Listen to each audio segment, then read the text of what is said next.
Hey guys, welcome back to my channel. This is Expedition 3 Pages and my name's Kim.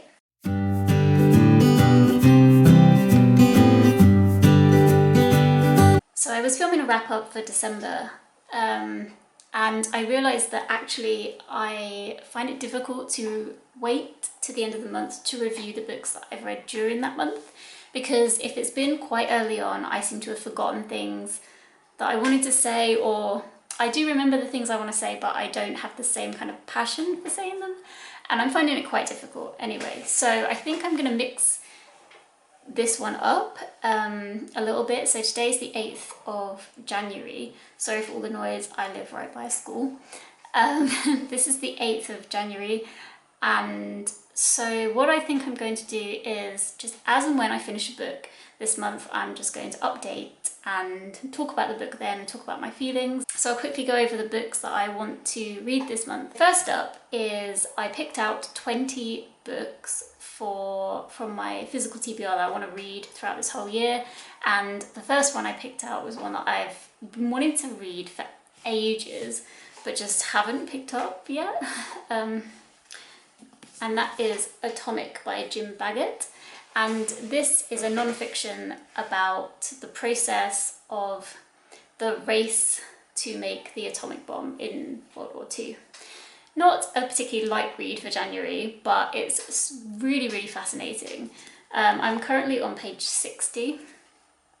And so we're very early on in the process where physicists and chemists and scientists are figuring out that they can actually try and work towards having a nuclear power station, and the processes involved in that, and how to do it. They're trying to work it out at the moment, and whether or not an actual bomb is a reality, and if it's something they should worry about during the war, which, as we know, it turns out, yes, it can be a reality, and it is a reality. But I'm finding this really interesting. It seems like a very well researched book so far. His bibliography is fairly large at the back. Yeah, so I doubt I will finish this in January, but we'll see how far I get. And then the second thing, which I did start last year, is This Is Not a Drill by the Extinction Rebellion. This book, the first half of it takes you around the world, and there are different essays from people in various different parts of the whole world where climate change is actually affecting them directly, and things that have been happening due to climate change. And then the second part of this book is things that you can actively do. I'm only just reading that section at the moment, but I really want to get to this. And I'm actually planning this year to hopefully read one book a month about what's actually happening in today's current events, rather than, I think I tend to focus on the past because I feel like I've missed out and I don't know anything about anything. So I read, at the moment I'm trying to read lots from the past, but that's not necessarily going to help for today if I don't know what's happening today. Okay, so the second thing in that same vein is I'm currently have a personal challenge to read around the world. This year I'm reading, well, hopefully I'll get to a few countries this year if my reading has sped up a little bit. Well, I'm in Cuba at the moment, and the kind of contemporary read that I picked this out over a year ago, and I'm not sure where I got the information from over a year ago, but I've had this for a long time, and that's A Planet for Rent by Yoss, and he is a science fiction writer from Cuba. So I don't really know what this is about. This is completely new for me. I don't really read too much science fiction, but I'm excited to get to this and see what it's like. So it says Cuban science fiction's brightest star, so I have high hopes. Then I realised that I needed a book to read at bedtime to try and put me to sleep, and those are obviously not the best for that kind of thing. Well, maybe the science fiction one is, but I wanted some kind of lighter reading, and I figured that I would also pick up A Curse So Dark and Lonely, which I've heard amazing things about. It's a retelling of Beauty and the Beast by Bridget Kemmerer. So far, the Beast is a guy called Ren, and he's been cursed, and he's forced to live continuously to find the love of his life, in like a loop, it seems. And then there's a girl called Harper who's from San Francisco. That's not true. She's from Washington, DC, and she gets whisked away and is suddenly in this strange land with this beast. And I'll say no more, basically because I'm not very far in. I'm on page 46 at the moment, but this helps me just kind of wind down a little bit at night when I don't want to read about atomic physics in the middle of the night. Then there's just two more that I'm going to try and read this month, and the first one is, well, I'm halfway through reading, I'll just show you on my iPad, Strange the Dreamer by Laini Taylor. I'm listening to this on my Audible app, and absolutely am loving it so far. Then finally, I do want to get to do Android's Dream of Electric Sheep, and I'll try and like put a picture up here somewhere, which I'm going to try and get out of my library so I don't buy another book. And that is for Handpick Blog's second read along. I did the 1984 one last year and I really enjoyed it. This one, because it's a bit of a shorter book, is read over 2 months instead of 3. So I think what I'm going to do is pick it up at the end of the month, read the first part, which is for January, and then just continue to read it into February so I don't have to split it up, because I think I enjoy just reading them through in one go rather than having the bigger breaks. Yeah, so that's everything for now, and if I finish anything, I will let you know my thoughts on them. Bye for now. Hey! So it's now the 20th of January, so a little bit further on in the month, and I finished a book. So the first book I finished a few days ago, and it was The Curse So Dark and Lonely by Bridget Kemmerer, and I'm just going to quickly insert some of my thoughts as soon as I finish this, because I felt full of emotion when I finished this book. So I just quickly insert some of that now. Hey, I just finished A Curse So Dark and Lonely by Bridget Kemmerer, and I feel like the ending really picked up and I was pretty gripped. But I didn't get something that I wanted to happen, so I feel disappointed. Currently I feel a bit out of sorts, like, oh gosh, like, why? Anyway, I wonder if you've read it, if you know what I mean, but I didn't love the whole book, I'll be honest. I thought a lot of the language that was used was quite cheesy and a bit soppy for my taste, but in other parts, which I thought were more subtle, kind of hints at romance, I really liked. But the more kind of obvious one-liners I didn't really care for, and I felt it read quite young in that kind of, I might just be an old fogey, I don't know. I probably would have loved it if I'd been like, if I was 15 years younger, probably would have loved it. Yeah, so I would overall recommend this book. I gave it 3.5 stars in the end. I felt like the writing style kind of dragged it down for me a little bit, which may just be personal preference. I'm really looking forward to the second book, which I think is called A Heart So Fierce and Broken. The second book I finished listening to was Strange the Dreamer by Laini Taylor, which I absolutely loved. I gave it 5 stars. It's basically about this guy called Laszlo Strange who works in a library, and he's of like a lower class. He's not an academic. I think the academics are of a higher class, and he's just like a lowly librarian, but he's obsessed with this place that nobody remembers anything about. It's kind of been wiped from everybody's memory, I think. I don't know what the true name is or what's happened to it, where it's gone, anything. So he spends his time actually in his own time just researching about this place, and that's kind of gripping enough, and then basically it goes off and then adventure kind of happens from there. And I have to say, like, I just absolutely loved it. Like, it was really wonderful just to read and discover the world as you go, so I'm not going to say anything else here. The only thing I would say is that I found it pretty obvious what was going to happen. Obviously I'm not going to say what it was here, but that was its only, I don't know if it was supposed to be like that or not, like, but it didn't really matter because you were so gripped by the actual writing style and the way she kind of describes everything, and everything was so wondrous anyway. It almost didn't matter that I knew what was going to happen, because like you were kind of looking forward to it in a way. Well, I was kind of looking forward to it, so I don't know if that was intentional or not, but yeah, it was very good, and I highly recommend it. I would say the audio book narration is good, but I found it a little bit static in parts, and I felt he didn't say things in the way that I would have read it in my head. Like there was just a few lines of dialogue or continuations of sentences that I found didn't, like, if I imagined them written on the page and how I would have interpreted it, I feel I would have interpreted it a bit differently. So I'd probably give him like 4 out of 5 stars for his narration, because overall it was very good, but there were some things that I felt were a bit disjointed at times. I think the narrator was called Steve West, but yes, highly recommend that book. And The Muse of Nightmare is the second book in the duology. It's the last one. I'm very sad about that, which kind of says it all really. I've downloaded it, ready to go for my work day today. So those are the 2 books that I've finished in the last couple of days.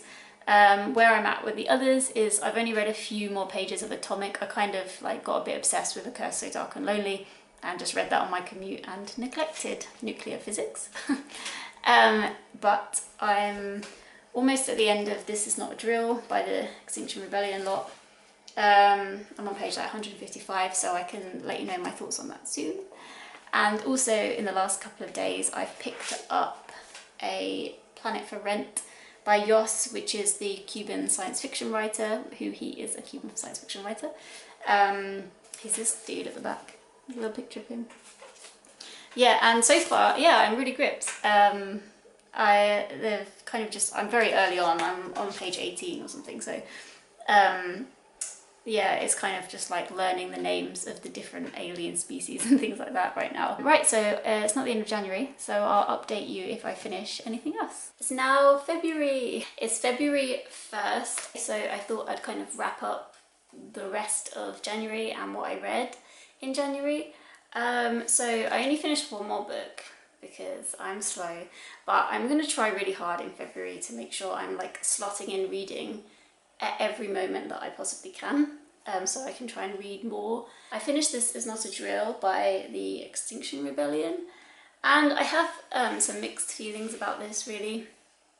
I didn't agree with everything that they said. Basically, if you don't know, Extinction Rebellion are a movement to bring awareness to governments worldwide about the need to stop fossil fuel use and increase sustainability, and the fact that we don't have any time to deal with this now. We have a decade or so to get this done, to try and stop the global temperature, average temperature increasing by 1.5 degrees.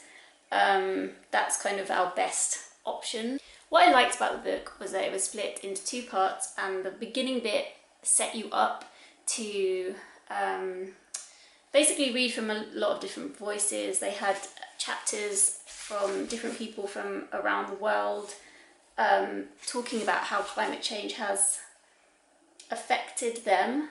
So this chapter 4 was written by some people who live in the Indian Himalayas, and they're talking about how the heat is melting the mountains, and so they're like testimonies, I guess, from people around the world to kind of make you understand how this is already affecting people who aren't in, you know, our society. Even if you can't see the effects from climate change from where you are, it is happening now around the world, and there is a lot more awareness now, and people do realise this. And then the second half of the book was kind of ways you can help, which is what I was interested in, because I wanted to know what I could do as a civilian and just get out there and help, and just to see what their message was, what their protesting actually is aiming to achieve. And the thing with what they do is they block bridges in and out of London, and people have glued themselves like to trains in London, like to prevent transport and things like that moving, which is fine. It's just I'm from London and I know that worked for a little while and then really got on people's nerves. But if you don't make these big stands to make the government notice, they don't pay it any attention. And now, you know, a lot of people know who Extinction Rebellion are. One of their aims is to become arrested. I'm still not sure why, except for disruption. I can't say that word clearly. Yeah, and this brings me on to the negative parts of the book. It's just, it felt like a lot of opinion pieces, which I guess it is. But for when it's something this serious, I really felt like, where are the graphs? I know that there's some shocking data out there. They did seem to quote some statistics in here, but there's no references or anything. And I feel like when it's something this serious, it would be good to have some more kind of figures to back you up and some references. I know we can go and look up the references ourselves, but it would be nice to have like websites and things. I'm pretty sure they're not in here. I'm saying this and I'm like, I hope I'm not saying something that isn't true, but I don't think it is. So, and this was kind of my problem with it, really. I would have liked to have seen some references. I'm not saying I don't believe what they're saying. I'm saying if you're trying to convince people of things, or when things come across as so heavily opinionated, to rally people, I feel you need a bit more data to back you up. But also, I'm left feeling like I still don't really know what to do, but that's because it's just hard. You basically have to decrease energy consumption because we're not ready as a world to get rid of fossil fuels because we have it so integrated into our lives. It's such a massive issue. And there is some suggestion in one of the last few pages of this that, you know, the idea is that everyone should just decrease the amount of energy they're using until we figure out the energy problem and can create more wind farms or sustain like renewable energies or come up with cleaner nuclear fuel and all of this. But it's just not realistic, and because like, how do you stop everybody from using energy that they use today? It's, you know, it's a really tough one. So I was left frustrated but it's not, I guess it's such a huge problem. I can't blame this book for being like, you didn't give me any answers. It is good that they're putting pressure on the government to take note of environmental issues. Anyway, I'm going to stop talking. I'm just rambling nonsense about this. But yeah, so there were some good things, some bad things, some frustrating things. But overall, I gave this 3 stars. Well, 3.5 stars. So I'm currently reading still A Planet for Rent by Yoss, the sci-fi. I am almost done. Well, you know, I'm on page 174. So I'm not too far from the end, but I am quite enjoying this actually. It's kind of like made up of little short stories that are linked. So the people are kind of linked in a vague way or an intimate way, or yeah, so I think it's interesting. I'm going to be interested to see how it wraps up. But I won't say any more than that, but I am going to continue reading this in February. But the real failure of the month is Atomic, not because it's bad, because it's great, but because I got wrapped up in reading other things and distracted on my commute. But I'm on page 80 of this, which I'm upset about because I did want to get further into it. And I am really, really enjoying it. It's very well written. I really, really like it. But I will be continuing probably quite slowly with this in February as well. That's January, done. So I guess I only completed 3 books in January, which is these 2, and I listened to Strange the Dreamer. Oh, and I'm also about 4.5 hours into The Muse of Nightmares, which is the sequel to Strange the Dreamer. And I'm enjoying it as well. It's quite slow. I thought it would be a bit more action-packed in this book, but it is quite slow. But I am still enjoying it. Maybe not quite as much as Strange the Dreamer so far. So that is everything I have for you this month. I hope you enjoyed the random video. I hope that it kind of fits together properly. This is just trial and error, like this is my new channel. So if things are a bit rubbish at the moment, I'm hoping to improve. So okay, thank you very much for watching and I hope you have a good day. Okay, thanks, bye.